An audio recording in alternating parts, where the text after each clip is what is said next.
My dad used to say silence has a sound. Not the absence of noise but the presence of everything that matters. The rustle of pine needles in the breeze, the soft lap of water against dogwood, the low call of a loon across the lake. That was the kind of quiet he taught me to listen for. After 30 years chasing noise sirens, shouts, jail doors slamming shut, I finally understood what he meant. That's why I came back here. Not to run, not to forget. Just to breathe. The cabin wasn't fancy, never had been. My dad built it himself back in the 60s, just strong timber, iron nails, and a wood that didn't bend easy. The boards still grown in the same spots, the air still smells like pine and damp earth, and the breeze carries old memories like smoke from a fire long gone out. I'd just gotten re-elected sheriff for the third time, figured I'd earned a few days without the badge. Just Miko Matthews, not Sheriff Matuzaman, with a fishing rod, a half-warm cup of coffee, and the kind of silence that doesn't ask questions. But peace, as I've learned, doesn't tend to last long, especially not when someone like Margaret Langford thinks she owns the whole damn lake. I heard her before I saw her. That whine like a dentist drill on wheels cutting through the woods. Then she appeared, riding that highlighter yellow golf cart like some HOA warlord, sunglasses too big for her face, a tennis visor straight outta some suburban battleground, and a phone mounted on a selfie stick, already live. Probably streaming with some title like, "Bravely Confronting Trespassers to Protect Our Community." "You there," she barked, like she was talking to a stray dog. "This is private HOA land. Langford Shores doesn't allow unauthorized fishing." I didn't even turn my head, just adjusted my grip on the rod and watched the bobber dance. Sometimes silence is the only answer a storm deserves. "You hear me?" she squawked, louder now, like volume was gonna win her the argument. "I'm Margaret Langford. I'm the HOA president. You need to pack up and leave now." Behind her were two women in matching polos, whispering into their phones like backup singers rehearsing outrage. I stayed quiet. "Let her dig." "That's it," she snapped. "I'm calling the police." Thingish was calling me. Or rather, my own department. She didn't know it yet, but this wasn't just some live stream tantrum. It was a trap she'd built herself, and I'd been waiting all week for her to walk right into it. See, it started 7 days earlier. 2 in the morning. Maria, our night dispatcher, patched an anonymous call straight to my home line. "Sheriff," she said, voice tight, "we just got a tip, said your family's cabin is storing drugs and illegal weapons." My cabin. My father's land. In my line of work, you learn to spot lies that are too clean. Nobody invents a story that detailed unless they're trying to hide something even bigger. I didn't send a car. I told Maria, "Log it. I'll handle it personally." Next day, I did some digging. Found a name showing up in a lot of county documents: Margaret Langford. Turns out she'd started Langford Shores HOA just 6 months ago and had been scooping up land around the lake like she was building a kingdom. She tried to buy my place. I said no. So she got creative. File a fake tip, get the cabin raided, label it a public threat, then take it using some obscure HOA bylaw she probably drafted after yoga.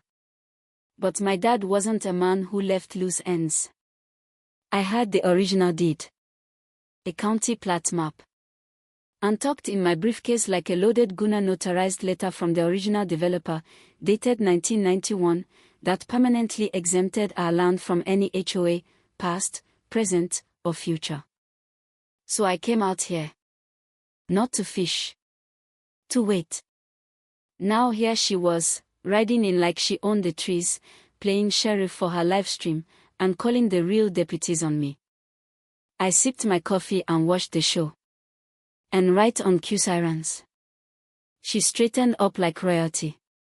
Finally, she huffed, "Now we'll see who really owns this lake." 2 cruisers pulled up.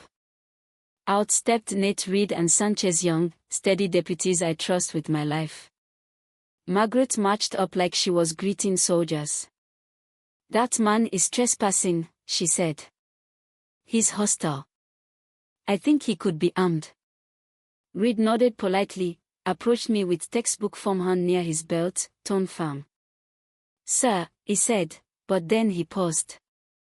The moment he saw my face, his whole body shifted. "Sheriff Matthews," he asked, just loud enough for her to hear. "What did you call him?" Margaret snapped. Reed turned. "Ma'am, this is the sheriff." And just like that the air cracked. She went pale like someone pulled the power cord on her little kingdom. "This is a setup," she screeched. "You're all in on it." I didn't say a word. Just walked to my truck, opened the old briefcase, handed the paperwork to Reed. "This is my land. Here's the deed. The map. The exemption letter."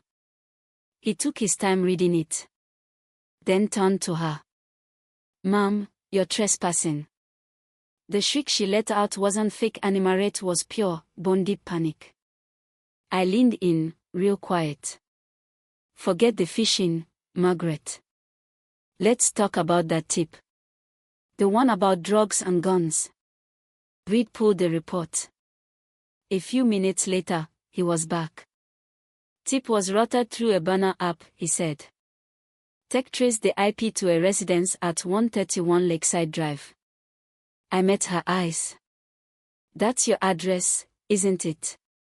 She didn't answer. Just dropped her phone. Still live. Still streaming. But suddenly, all of it made sense. The fake report.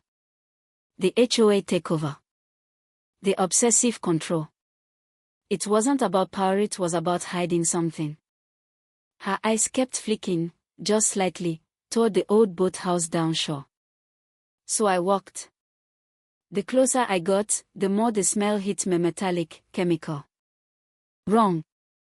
The grass was dead. The air still and heavy. Inside the boathouse. Stacks of rusted 55-gallon drums, leaking dark sludge into the dirt. Toxic waste. This wasn't just HOA overreach. It was criminal. And it wasn't about rules or property lines, it was about burying a federal offense under a pile of bylaws. I keyed Reed's radio. "Get the EPA. Lock it down. I want warrants. Now." Margaret stood there, shoulders sagging. "How long have those barrels been there?" I asked. She didn't answer. Just sobbed. "Sanchez," I said, read her rights. By nightfall, the town knew everything. Her live stream blew up. The residents. They showed up at the community hall with years of receipts. Petty fines. Legal threats. And then the kicker, Hank Dorsey, 72, stood up and said, she fined me $300 for having weeds on my dock. But I looked her up. She used to be Carlin Peters, lost her real estate license in another state for fraud. Then Hank's granddaughter projected HOA bank records on the wall, spa days, designer bags, resort flights, all on the HOA's dime. That same hour, we raided her house. Found burner phones, shady contracts, and proof she'd been dumping waste for months. Her HOA collapsed. The lake is being cleaned. And the peace I came here for. Well, I found it. Not in the quiet but in the truth.